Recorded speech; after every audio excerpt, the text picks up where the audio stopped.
let me just say that I support this motion, and I want to appeal to all my colleagues. Let's just send a message home, regardless of our political affiliation, today, by sending these CS home. That will actually earn us a lot of respect as an institution of parliament. Let's for once allow this process to get to the select committee to undertake proper investigation and inquiry at the hearings, Honorable Speaker. With those very many remarks, I support. Mary Wamaua.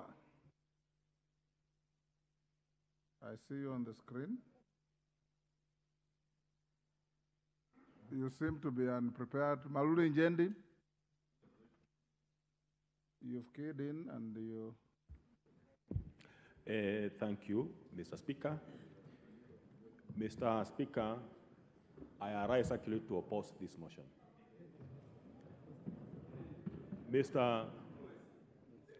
Speaker, as I oppose this motion, I also want to make it clear to the mover that persons who are opposing this motion are not of unsound mind, as he alleged in his moving remarks.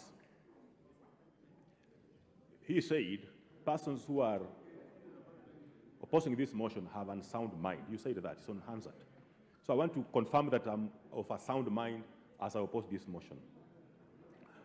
Mr. Speaker, as I oppose this motion, it is simply because many times we have wanted to sacrifice people who are not really victims of what we want to sacrifice them for. I recall, Mr. Speaker, in Kakamega County, there was also this fake fertilizer by the county government. Mr. Speaker, upon investigation, it was found that this fertilizer, as much as everyone was crying for the head of the governor, it was something fishy with the supplier, with the standards in the Kakamega County. Madam Speaker, personally, at all this, I'm looking at the role of the CEO of National Cereals and Produce Board. What is his role in this procurement? Mr. Speaker, I'm also asking myself, what is the role of Kenya Bureau of Standards? Mr. Speaker, these are the key bodies that were advising on what to be supplied and finally what was supplied in terms of standards. Mr. Speaker, I'm afraid that what is being alleged here, I have a feeling it could be something that is beyond what's on this floor, because most of us, as we arise to speak, as even raised by Honorable Bayer, we could be seeing more than what you're seeing on the floor of this House. It could be something that has gone wrong somewhere, maybe in a family line or something like that, that finally it has found itself on the floor. Mr. Speaker, this matter is under investigation. The CEO of the National Cereals and Produce Board has been arrested. So if we proceed, for example, now to impeach the minister or the CS, Mr. Speaker, personally, I will be taking it to be that you have actually acted before the actual truth about this fertilizer has come out.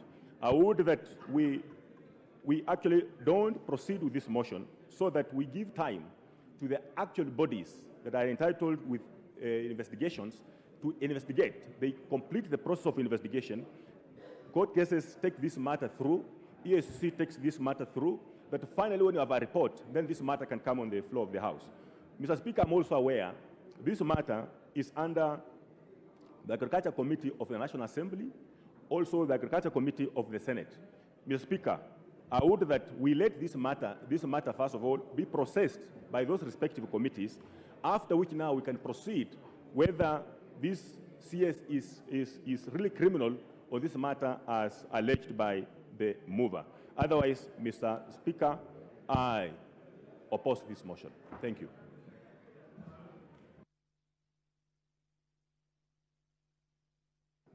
Thank you, Mr. Speaker. And Mr. Speaker, I start by stating on record that I support this motion. And if you look at the names of those members of parliament who have appended their signatures, for the removal or initiation of the process of removal of this cabinet secretary, I am number 57. Madam Mr. Speaker, I want to just mention a few things. Number one, National Assembly, Mr. Speaker, has a responsibility. And this responsibility is given to us by the people of Kenya through the constitution that we have today. Article 95, Mr. Speaker, 5 of the Constitution, and I want to read, gives the National Assembly the responsibility to review the conduct of the in office of the President, the Deputy President, and other state officers, including cabinet secretaries, and initiates the process of removing them from office. So, Mr. Speaker, what we are embarking on today is one of those cardinal responsibilities given to National Assembly by the people of Kenya to review the conduct of a cabinet secretary, one Mithika Linturi, to hold office with a view to initiate the process of removing him. Madam Mr. Speaker, I want to plead with those members of parliament who think they want to save Mithika Linturi. If I were you, if you love this cabinet secretary, the more reason you should vote for this motion. Mr. Speaker, today we are not removing Mithika Linturi. By this motion, we are not removing Mithika Linturi.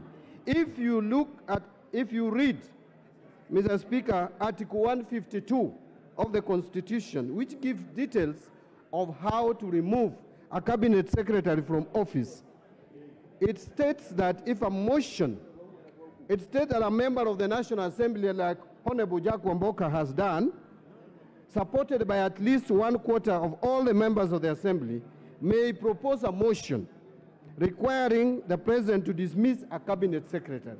That is the motion we are dealing with today. And the grounds are stated.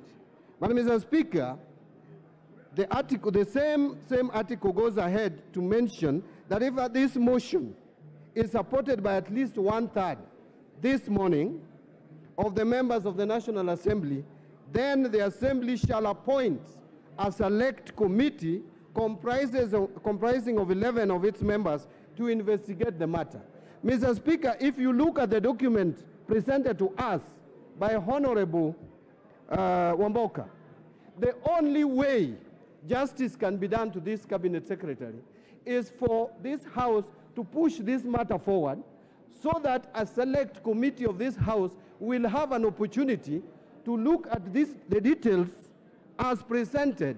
How else, Mr. Speaker, will we even know that this telephone call was made by Honorable Mithika Linturi if we don't give opportunity to this House to appoint a select committee to go and scrutinize, get to the bottom of these details, and bring a report to us? If they find that these matters are not substantiated, if the committee shall find that these matters are not properly substantiated, then the matter will end there.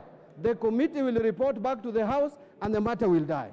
But if the matters will have been found to have been substantiated, then this House will proceed to take another vote, Mr. Speaker, where even before we take the vote, we will present Honorable Mithika Linturi with an opportunity to address this parliament and defend himself.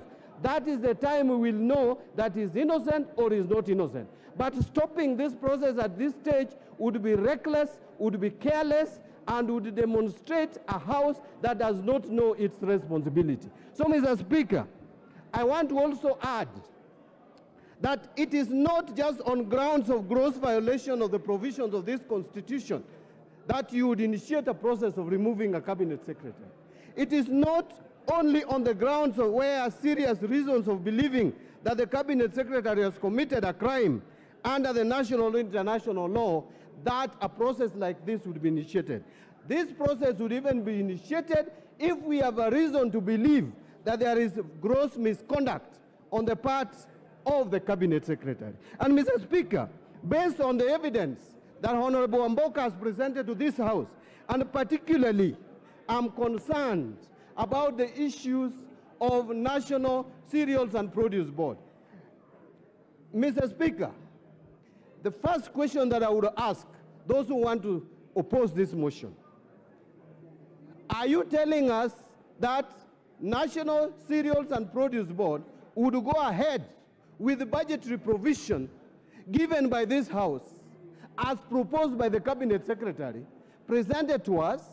We give out money.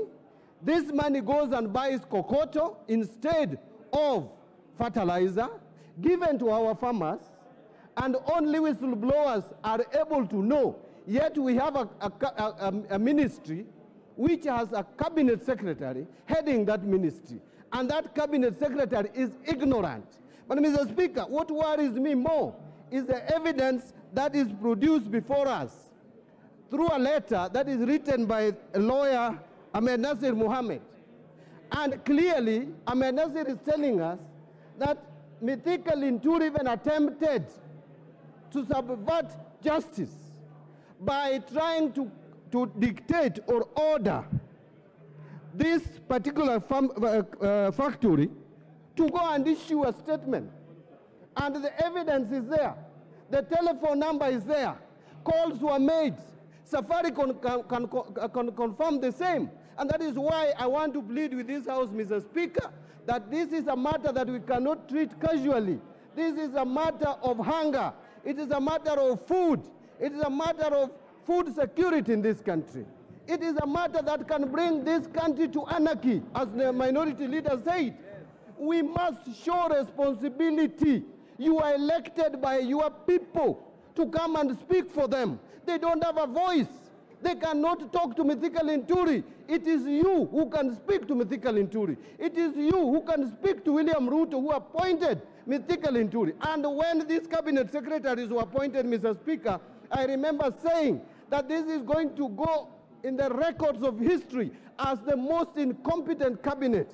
And you can already see that some people are protecting, Mr. Speaker, Mithika Linturi and claiming that he was ignorant of what was happening in National Cereals and Produce Board. Mr. Speaker, if Mr. Linturi can be ignorant of what is happening at the National Cereals and Produce Board, then what can he be ignorant about? This is an incompetent... Honorable Mbadi, there's a point of order. Mr. Speaker, I rise pursuant to Standing Order number 83, as read together with Standing Order number 91, on the accuracy of information that is being provided by my very good friend, the Honorable Mbadi. Mr. Speaker, is it in order for the Member of Parliament, for the nominated Member of Parliament, to claim that he had already made up his mind from the time the Cabinet Secretaries were nominated or appointed, that they were incompetent, so that his information that he had at that time, which he never gave us in the House, when we were approving Mithika Linturi, is it in order,